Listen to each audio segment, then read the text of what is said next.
Усім прывітанне, з вами Зміцер Лукашук, і мы распачынаем наш сённяшні эфірны панядзелак сумеснага праекта Еўрарада і Е-прамовы. Будзем абмяркоўваць падзеі ў Беларусі і за яе межамі, ну, як заўсёды.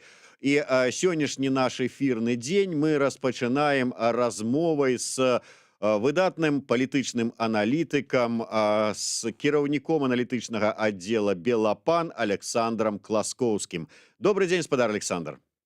Вітаю вас, Зміцер. Вітаю наших глядачоў і слухачоў таксама. Спадар Александр, а давайте я, как бы так бы мовіць, перадам пэўныя функцыі вам, паколькі ўсё ж таки вы больш як аналітык у тэме, потому что я-то, безумоўна, адсочваю ўсё, што адбываецца, але панядзелак добры дзень, каб падвесці, ну, на пачатку, прынамсі, праграмы, падвесці пэўныя вынікі нейкага там тыдня мінулага. І вось асабіста вы, аналізуючы тое, што адбывалася як унутры, так і за межамі Беларусі, якую б вы падзею адзначылі як самую важную, галоўную, значную, ці, можа быць, перспектыўную, я не ведаю, там, для будучых нейкіх зменаў ці дзеянняў? Ну, ведаеце, калі б я абстрагаваўся ад свайго асабістага пункту гледжання, я б тут цэлы шэраг мог назваць падзей, пачынаючы там ад перамогі Талібана недзе ў Афганістане, як гэта паўплывае на беларускую сітуацыю, таму што адны кажуць, што там Вашынгтон цяпер не будзе ўжо зважаць на беларускае пытанне, а будзе думаць, як вось ліквідаваць той галаўны боль, і Еўропа будзе думаць пра гэтыя плыні ўцекачоў магчымыя і гэтак далей. Іншыя кажуць, што наадварот, беларускае пытанне нікуды не знікне з парадку дня і гэтак далей. Але ведаеце, паколькі я сам супрацоўнік інфармацыйнай кампаніі Белапан, то для мяне, канешне, падзея нумар адзін, драматычная такая, гэта атака на Белапан, гэта разгром на Белапан, і тое, што у выніку 3 чалавекі, 3 прадстаўнікі наша калектыву цяпер знаходзяцца за кратамі, і яны падазраюцца па крымінальным артыкуле. Дарэчы, гэта тое пытанне, якое я таксама хацеў з вами абмеркаваць. І першая, безумоўна, вот ваша версія таго, чаму Белапан. Я разумею, калі там пачалі шчаміць Свабоду, Еўрарадыё, ну, замежныя агенты, там, і гэтак далей, гэтак далей. А тут же ж вот, ну, свае інфармацыйнае агенцтва, найстарэйшае незалежнае інфармацыйнае агенцтва ў Беларусі. Што стала нагодай?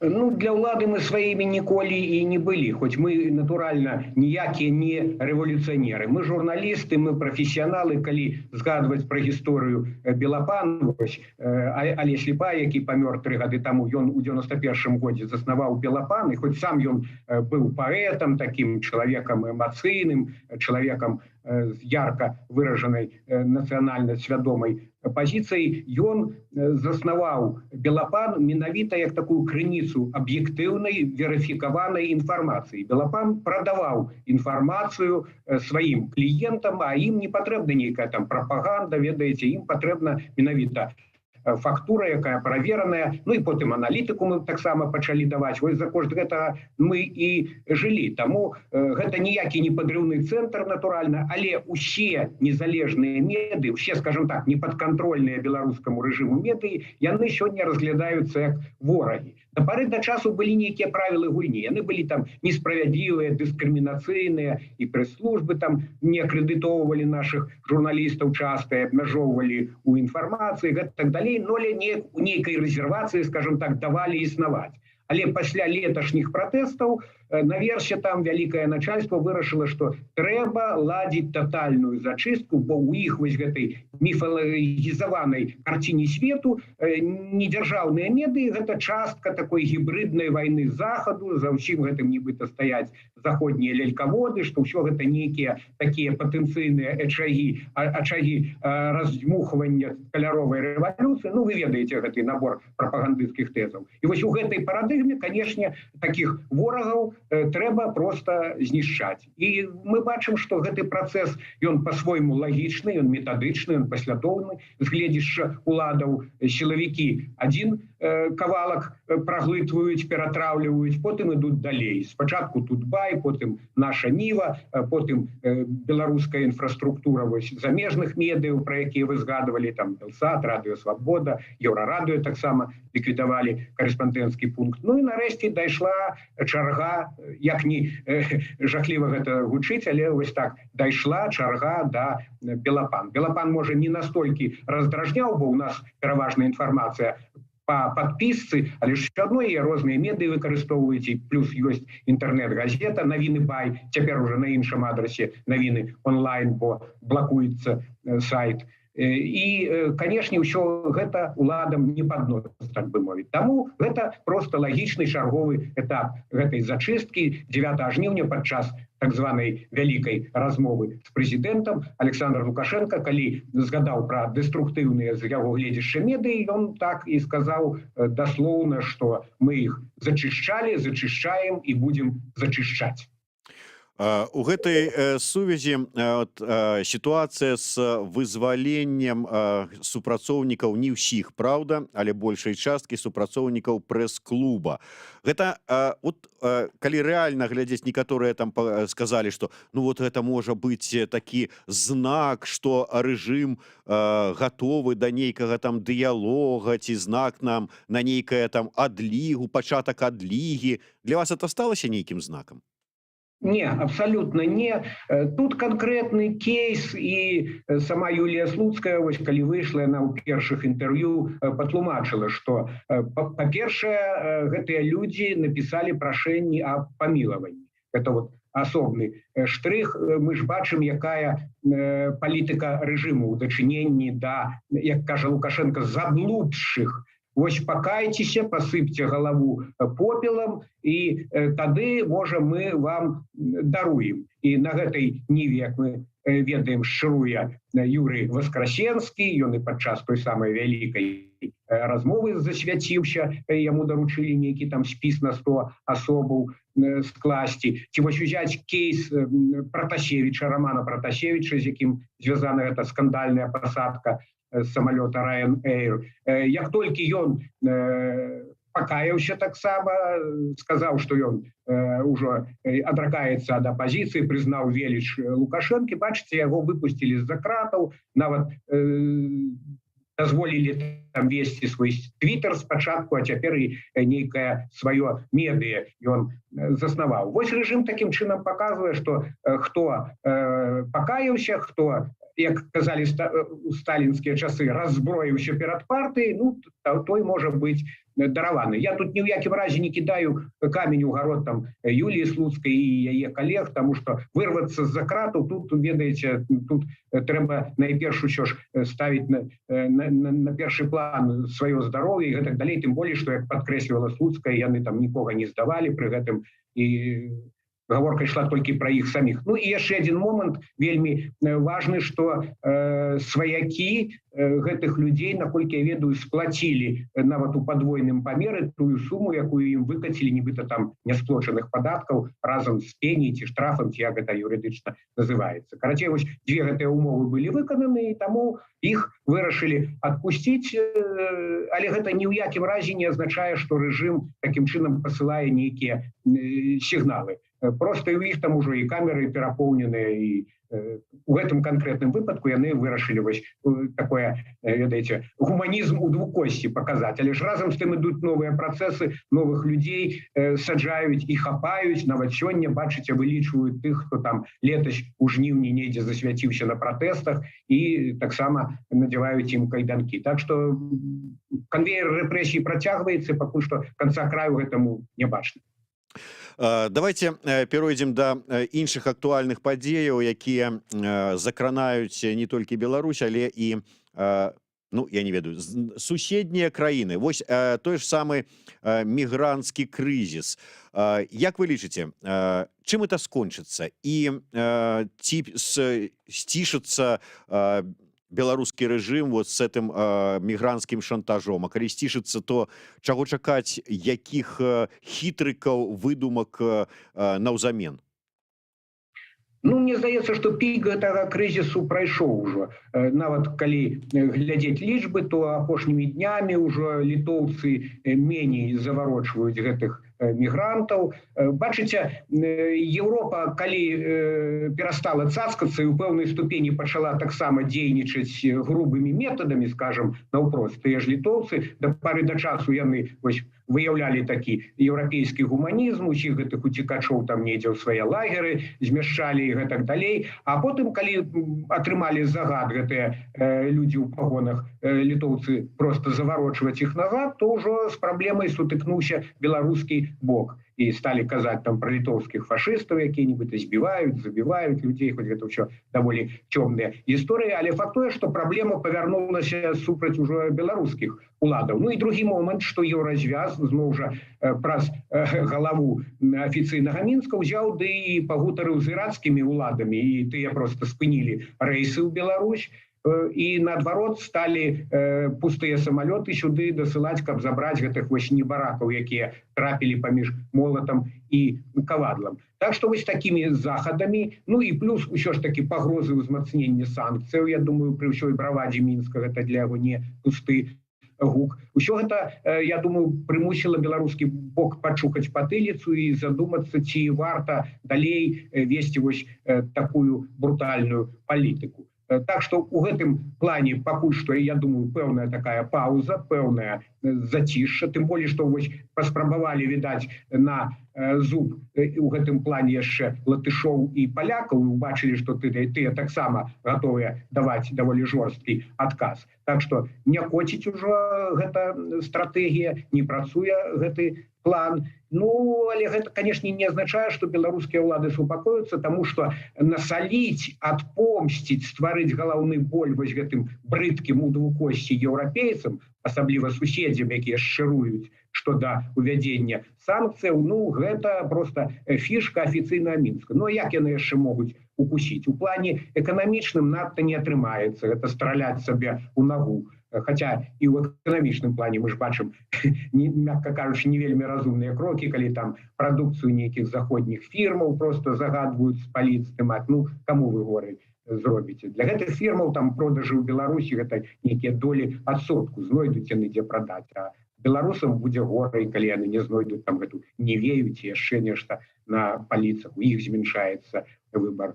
Ну, але, бачыце, рэжым не надта гэтым пераймаецца, і я думаю, што будуць вынаходзіць, напэўна, нейкія іншыя спосабы таксама насаліць гэтаму праклятаму еўразвязу. У прамовах беларускага высокага начальства ўжо глухія такія намёкі гучалі, што могуць да вас і наркотыкі паплысці, і нейкія барадачы, фанатыкі са зброяй там у вас могуць з'явіцца, і радыеактыўныя матэрыялы. Гэта ўсё прагаворваецца, магчыма, тое, што ў галовах у нейкіх тут беларускіх дзеячаў, і тое, што можа быць у выніку таксама выкарыстана супраць вось гэтых праклятых заходнікаў. Так што, я думаю, Еўропа ўсё адно застаецца ў напружанні, і Еўропа чакае нейкіх іншых такіх вось падступных захадаў з беларускага боку.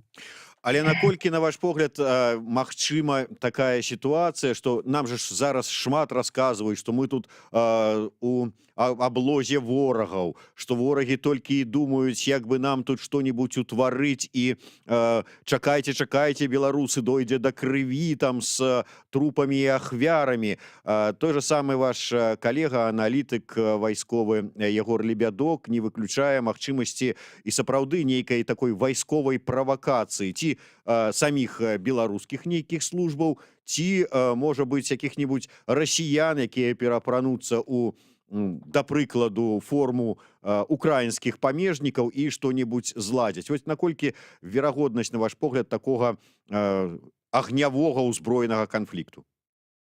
Ну, гэта зусім не выключана, таму што гэта ж вядома, што калі на сцэне вісіць ружжо, то яно ў нейкім акце стрэліць. А тут ружжа ў гэтых вельмі шмат развешана з усіх бакоў, і ўжо ж была страляніна на мяжы, правда, там пакуль што ў паветра, і из белорусского, из литовского, сдается боку. Ну, ведаете, я как Куджава спевала, а когда стрельба пойдет, пуля дырочку найдет. Тому, конечно, магчымы некий конфликт локальный с ахвярамі нават, и гэта, незалежно от того, кто реально там у кого перший стрелить, это будет объективно выгодно белорусскому боку, белорусской уладе, белорусской пропаганде, бо яны увесь час, яшчэ са жніўня леташняга, постоянно кричать, что супраць нас гибридная война, что это агрессоры, что они хочуць тут адхапіць кавалкі нашай тэрыторыі, а палякі, можа, і зусім нас хочуць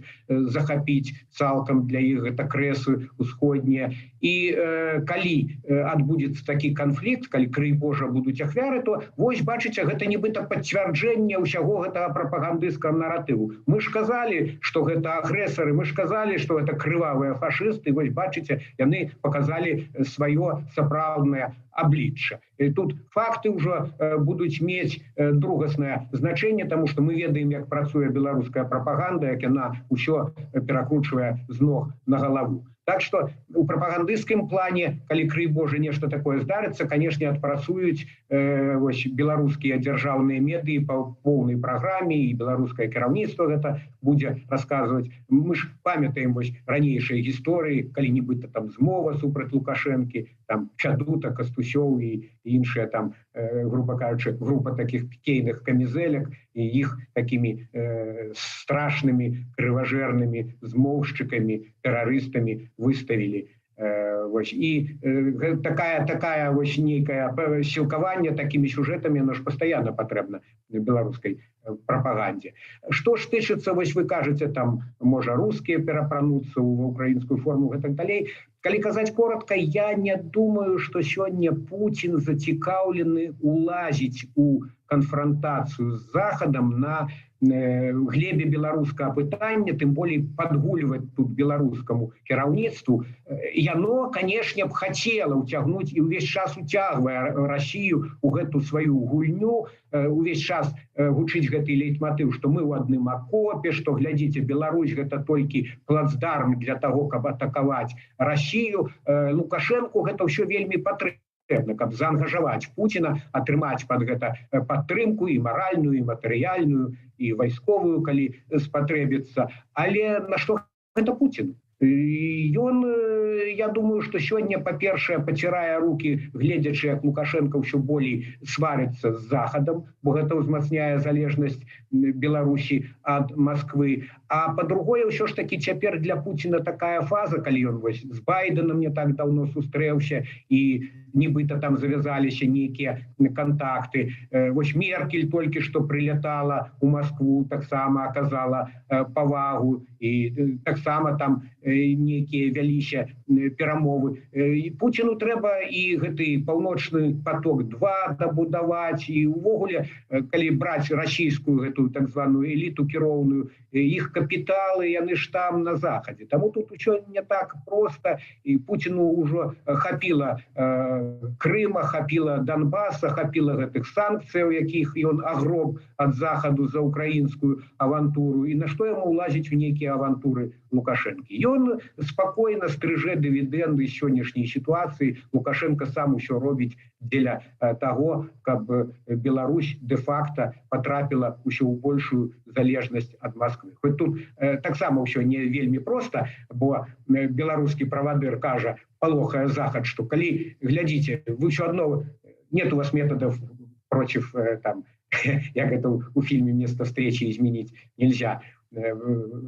И, маўляў, калі што, дык я паклічу ўсё расійскае войска тут. Але разам з тым ён падкрэслівае, што на сённяшні дзень такой патрэбы няма.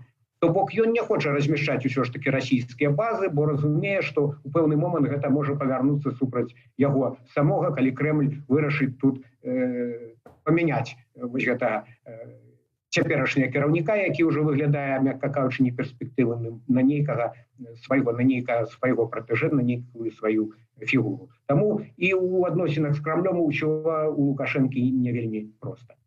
Ну, калі ўжо не на ноч гледзячы, як кажуць, узгадалі Крэмль, то да гэтай тэмы, хоць я думаў яе крыху пазней закрануць, чакаецца, анансавана сустрэча чарговая Пуціна і Лукашэнкі. Вот нібыта запрасілі Лукашэнку прыляцець у Маскву, і даты такія цікавыя, выпадае дзесьці на канец жніўня, дзесьці там на 30-31, дзе вот акурат на дзень народзінаў Лукашэнкі, які сам не можа разабрацца, калі ж ён нарадзіўся 30 ці 31, але вось на гэтыя дні запрасілі.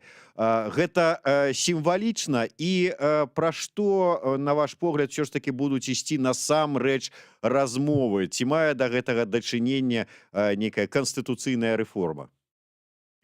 Ну, я не думаю, что Путин там пролічваў запрасіць менавіта ў гэтыя дні, каб нейкі падарунак Лукашэнку уручыць. Я думаю, что наадварот, там і імянінніка могуць вельмі нават узяць у абарот, так бы мовіць, таму што Крамлю сапраўды, калі казаць, ну, па-першае, глядзіце, тут жа гэтыя дарожныя мапы інтэграцыі, цяпер іх назвалі саюзнымі праграмамі, але хрэн за рэдзьку не саладзейшы.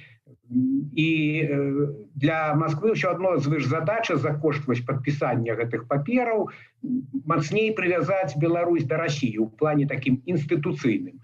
Бо калі будзе фактычна агульная падатковая мытная сістэма, а дэ-факта гэта будзе пераход на расійскія правілы, бо не стане ж Москва перапісваць свой мытны кодекс дзеля Беларусі, якая з гледзяшча маштабаў расійскай эканомікі там 3% складае. Натуральна, гэта ўсё будзе падгонка пад маскоўскія законы, пад маскоўскія стандарты, і праз нейкі час пасля падпісання гэтых праграмаў Москва ўжо будзе мець болей магчымасці паставіць пытанні і пра агульную валюту, і пра наднацыянальныя органы, то бок пакрысе ціхай сапай яна прасоўваць гэтыя пытанні паўзучай інкарпорацыі. А пакуль што спрэчнае пытанне у гэтых падпісанні гэтых саюзных праграмаў гэта газ. Лукашенко недавно пра гэта казаў, і я думаю, што Крэмль будзе старацца ўсё ж такі ламаць Лукашенку, каб ён падпісаў увесь пакет гэтых праграм. Вось адно пытанне. Другое пытанне, што тычыцца сапраўды канстытуцыйных зменаў, таму што летась адразу, як грымнули гэтыя пратэсты, Москва стала цвердзіць, што выйсце з крызісу праз канстытуцыйную рэформу ў Беларусі, праз дыялог з грамадствам. Ну, цану гэтаму дыялогу мы ведаем. Гэта з аднаго боку імітацыя з лаялістамі, а з іншага боку гэта дручкамі па хрыбце для тых, хто супраць рэжыму выступае. Вось такі дыялог, але ў Крамля ментальнасць падобная, і таму ён на гэтыя рэчы увагі не зважае, но але хаця б дзеля блізіру патрэбны, калі на А, то трэба сказаць Б, і змены ў Канстытуцыю трэба зрабіць.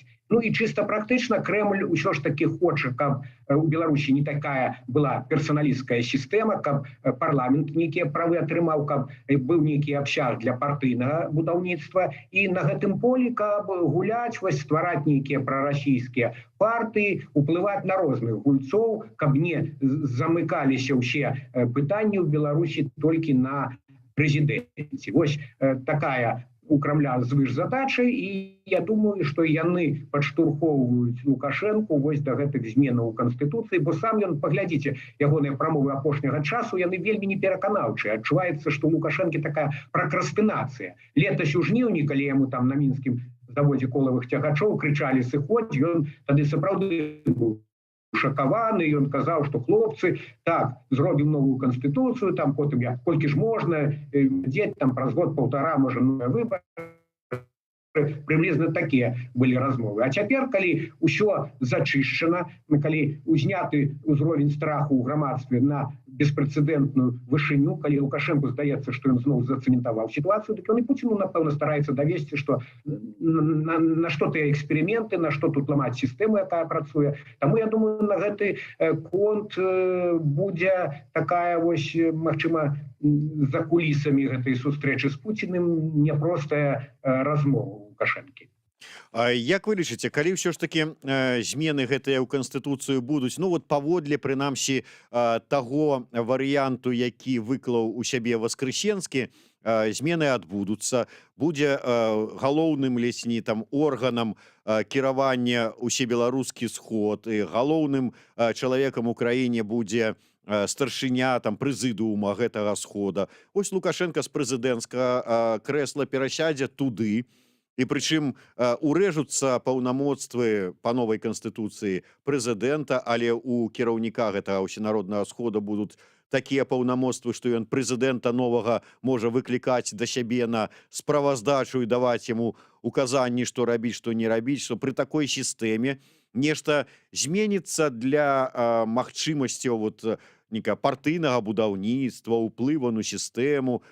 Колькі ж было спробаў там зарэгістраваць нейкую канкрэтна прарасійскую партыю, не спрацавала цяпер. Чаму яна пры Лукашэнке не прэзідэнце, а при прэзідыуме дэнце нешта зменіцца? Сапраўды, ведаеце, па-першае, Лукашенко, на мой погляд, яшчэ не вырашыў, не вызначыўся, якое будзе ў яго месца вось у гэтай новай палітычнай канструкцыі. Ну, яна не надта новая будзе, але сапраўды вось самы галоўны элемент, які цяпер уводзіцца, гэта ўсебеларускі народны сход. І пакуль што ягоныя функцыі, парадак фармавання яшчэ не вызначаны, і старшыня Канстытуцыйнага суда і камісіі адпаведнай Міклашевіч вось падкрэслівае, што мы з Лукашэнкам, маўляў, яшчэ збяремся на адмысловае пасяджэнне і будзем гэтае пытанне наконт усебеларускага сходу вызначаць. І сам Лукашенко, паглядзіце, у яго вельмі супярэчлівыя выказванні. У яго недавно прагучала, вы ж, маўляў, маліце Бога, каб я перайшоў на эту пасаду кіраўніка ўсебеларускага сходу. То бок ён вагаецца. Ён вагаецца, і ў яго, з аднаго боку, ён разумее, што рана ці позна, ён жа не вечны, трэба рабіць, ладзіць гэты транзіт улады, і лагічна, што калі новая канстытуцыя, то трэба пад яе гэты транзіт арганізоўваць. Але разам з тым, вось у яго раз по раз гучыць такая нотка недаверу, апрыёрнага недаверу да другога прэзідэнту. Ён вось днямі, калі уручаў узнагароды байцам нябачнага фронту, сілавікам, ён казаў: а што з вамі будзе, вось калі раптам там новы прэзідэнт прыйдзе і пачне ўсё ламаць праз калена, бо ўлада псуе людзей, сказаў Лукашенко. Ён не называе пераемніка, але бачыце, нават пры тым, што ён кажа, што гэта будзе ягоны чалавек, адданы чалавек, ўсё ж такі вось гэты недавер гучыць. Я думаю, што ён пераймаецца не толькі за лёс сілавікоў, але і за свае асабістыя гарантыі бяспекі. Ну, ён цягне з гэтым транзітам, ён не хоча надта змяншаць паўнамоцтвы прэзідэнта, кажа, што прэзідэнт павінен быць прэзідэнтам, то бок ён у галаве, магчыма, трымае думку, што я яшчэ на гэтай пасадзе прасяджу да канца кадэнцыі, да 25-го года.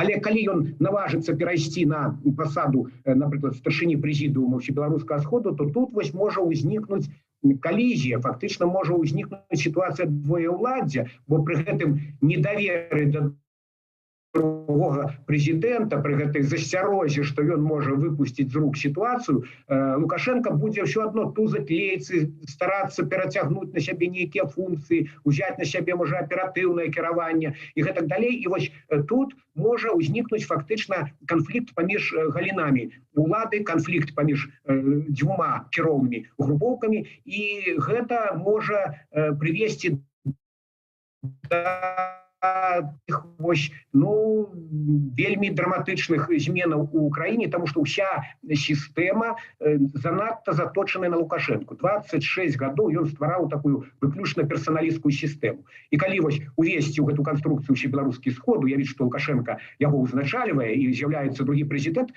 то канфлікт паміж ім, Лукашэнкам, і гэтым вось ягоным пераемнікам, ягоным наступнікам, ён амаль што запраграмаваны. І гэта вось стварае акно магчымасцяў і для тых, хто спадзяецца на перамены ў Беларусі. Бо ўся гэта сістэма можа трэснуць, можа пайсці ў разнос. Яна не падрыхтаваная да таго, каб неяк мадыфікавацца, неяк станавіцца болей збалансаванай. Я думаю, што вось тут палягае такое зярно будучага канфлікту. Ну, тут, калі вы кажаце пра тое, што магчымасці для прыхільнікаў пераменаў, самае галоўнае, каб там на месцы ў Беларусі засталіся тыя, хто змог бы скарыстацца момантам, бо, як вы самі адзначылі, поле зачышчаецца да я не ведаю там нават да нейкіх таких скальных парод глыбінных. Так, гэта драматычная сітуацыя сапраўды, і гэта адзін з кірункаў палітыкі ўладаў, каго не пасадзіць, дык тых выціснуць за мяжу, і з'язджаюць і палітычныя дзеячы, і прадстаўнікі сектару, і журналісты з разгромленых медыяў. Гэта такі вельмі сумны, вельмі драматычны сыход, і улады паціраюць рукі, таму што сапраўды за мяжой ўсё ж такі меней магчымасцяў. Так, от там Ціхановская каманда, яны працуюць з захадам і гэтак далей, але ўсё ж такі лідараў такіх унутры Беларусі, якія маглі б сёння дзейнічаць і неяк групаваць сілы для барацьбы з рэжымам, іх няма. І такіх людзей проста адразу будуць вінціць, саджаць. Сапраўды Лукашенко робіць усё, каб проста пратэст нават не ўзняў галаву, каб альтэрнатыва не ўзняла галаву.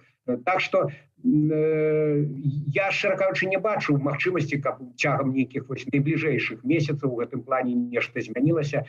Да рэферэндуму, ва всякім разе, я думаю, гайкі будуць закручвацца, зачыстка гэта будзе працягвацца. Як будзе далей, прагназаваць справа няўдзячная. Усіх не пасадзяць у турму, усіх не выціснуць з Беларусі.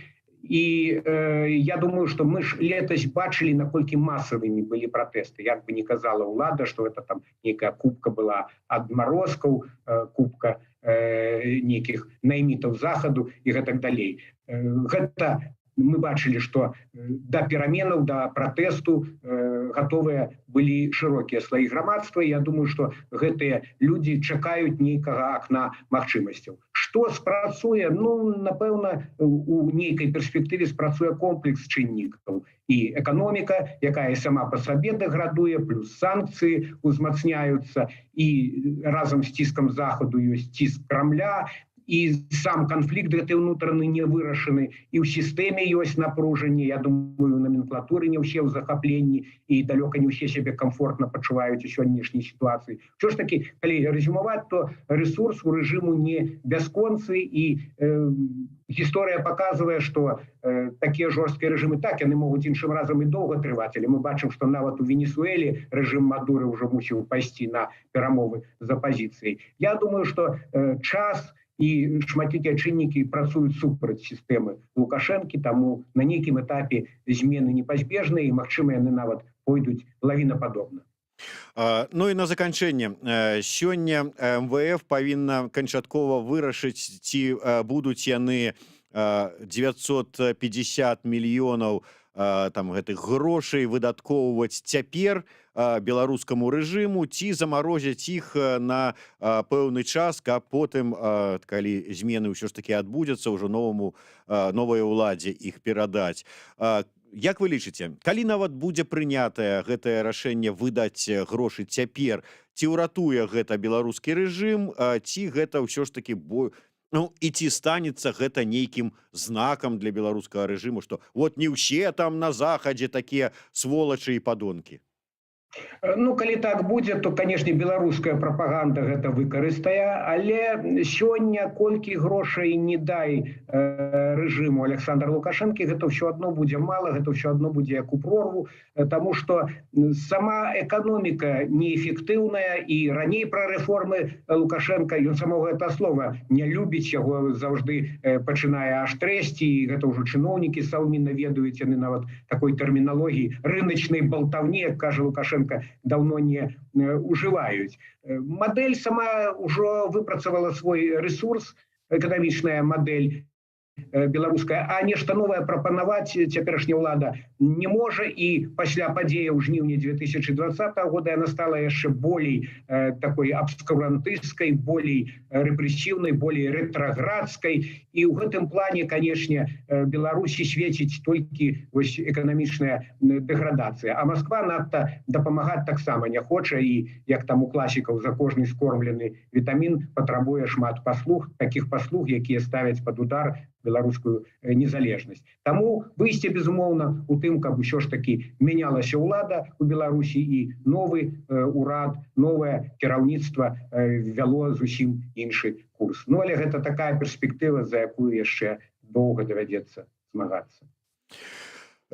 Дзякуй, да, перспектыва. Галоўнае, каб вот ўсё ж такі не вельмі доўга і нарэшце вот змаглі падняць галаву тыя, хто яшчэ застаецца ў Беларусі, і вярнуцца на радзіму тыя, хто вымушаны быў з яе з'ехаць пад пагрозаю ціску, спраў крымінальных і гэтак далей.